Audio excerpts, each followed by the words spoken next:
Hello guys, again welcome back to my vlog. Ngayong araw na to, ngayong gabi na to, tayo ay magluluto ng balbacoa, no?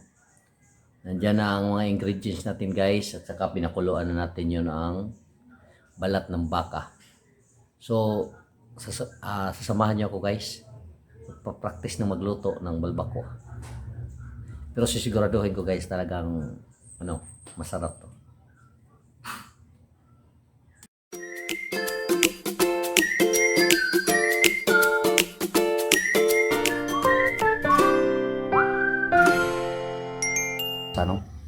Pinakuluan natin bago ito isa lang para maglagyan ng mga ingredients o lamas, no, panakot.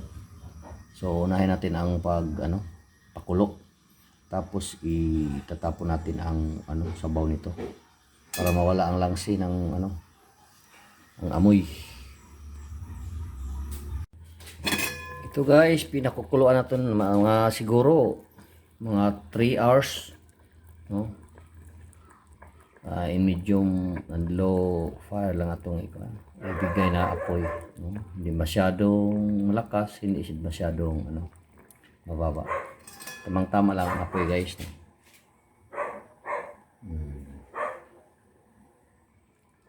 So, hintayin tayo guys na lumalambot ito. Diyan. So ito na, pinakuluan, ikalawang pakulo na natin to sa ating balbacoa. So ito, pangalawa na itong pagpakulo. So mamaya finals na to,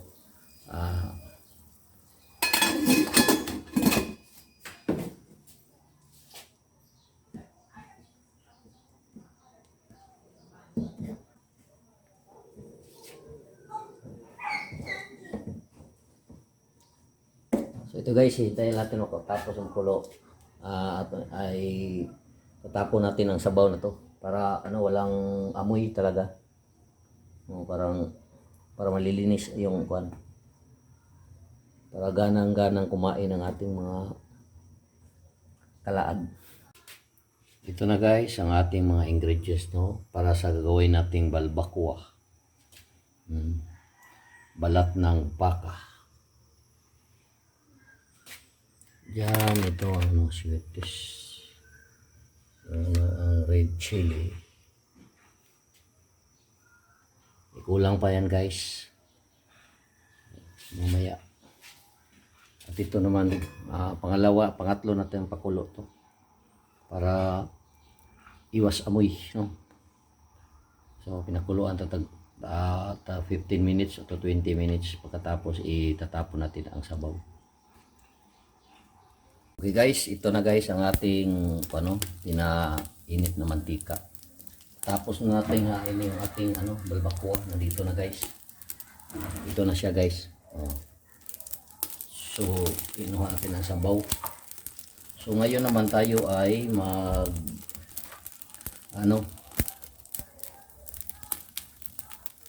ng ahos.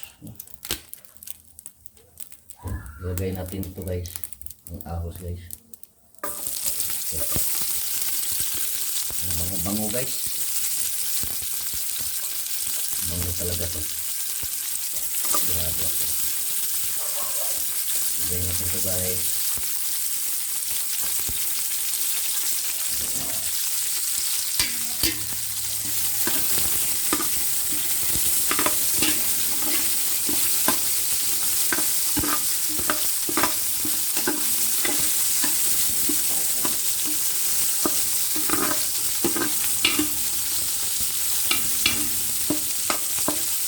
I-golden brown lang natin yung guys. Ito guys, pagkatapos ilalagay na natin ang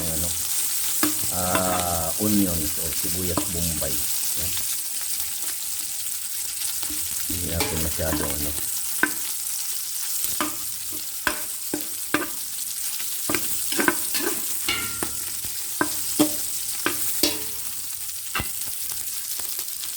Sunod natin ito guys yung ano, bombay. Yung onions.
Lagyan natin ng kunting mantika guys. Totoo lang, hindi ito talaga ito may maraming mantika. Pero parang kulang ito guys ng mantika guys. Kaya lagyan natin. Okay. Tama na po guys. Yung ating mantikilya. Okay. Susunod natin guys ang luya guys. Luya. So nagbibigay ng pawalan ng langsa at walang amoy, no?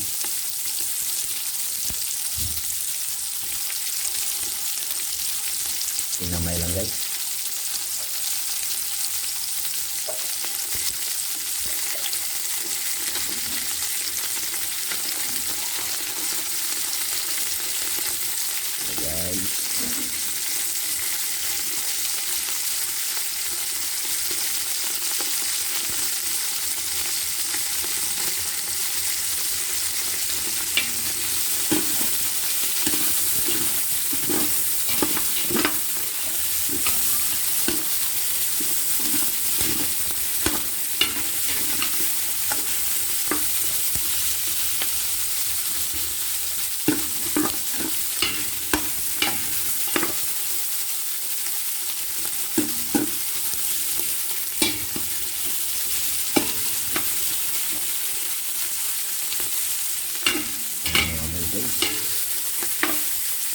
Luya.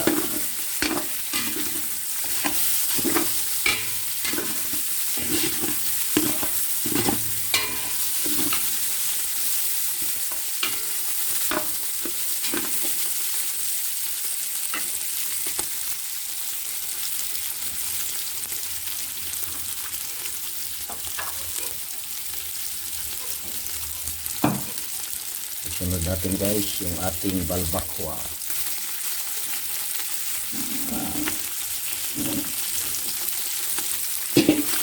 Guys, ang balbakwa guys. Ito.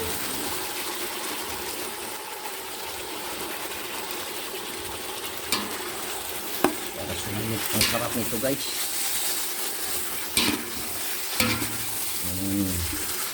Nangangamoy na ito guys. Kasama ng luya guys. Ahos. At yung bawang at onions.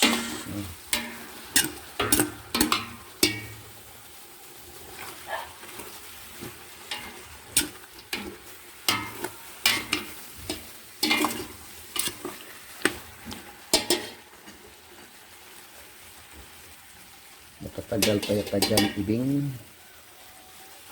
Kunting help dito ibing.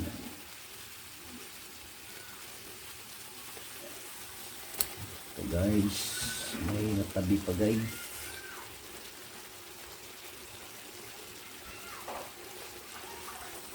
Ito guys.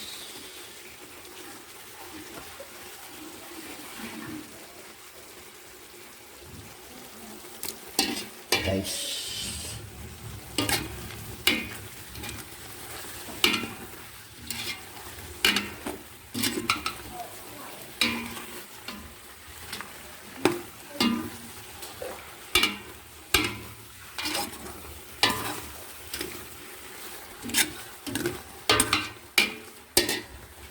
Lagyan pa natin ito ng suka guys. Suka ng lubi guys o niyog. Para wala ng langsa guys at balance ng ano. Balance ang kanyang lasa.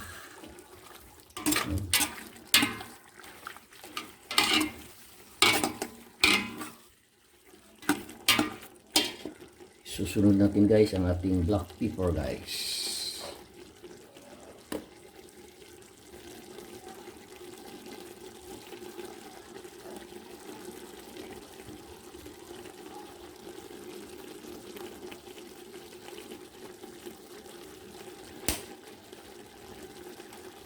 Ang kulang guys.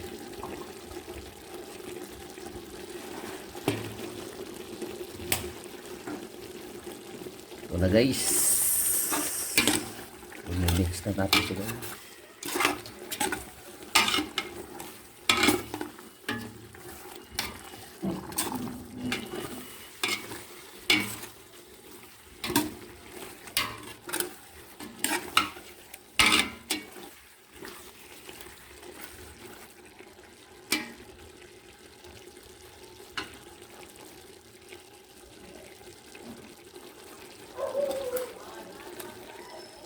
Ito guys, kumukulo na ulit. Tapos natin ginisa. Pagkatapos linagyan ulit natin sabaw. So ito na ang ingredients natin ang isusunod. Yung ano, dahon ng laurel. Saka itong ano, chili. Itong ano,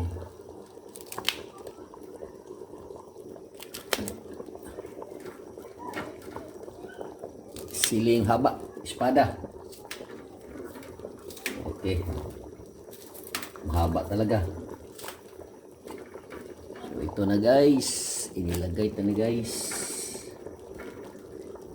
Pagkatapos itong sibuyas, no? Yung onion.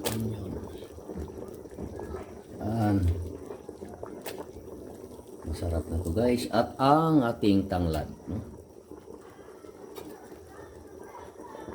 Aroma nito guys, sarap to guys. Ang aroma ng tanglad. Bigyan na sa mga 20 minutes guys. Pwede na tong ano, hainin natin.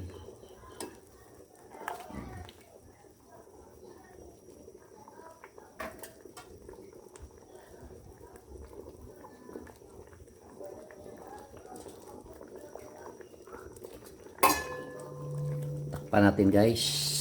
Hintayin natin ng mga 20 minutes. Ito guys, tapos na natin na bigay ang sibuyas dahon at saka sobrang sarap. Sorry. Hindi natin na videoan. Nangilagay natin ang ibang ingredients gaya ng sibuyas dahon at saka tanglad. Nandiyan ang tanglad dyan guys. Nasa ilalim na. Ito na guys ang kanyang resulta guys. Sarap na guys. So lalagtakan na natin to guys. So guys, thank you for watching. Nagpaging guys. Okay, thank you for watching and please subscribe.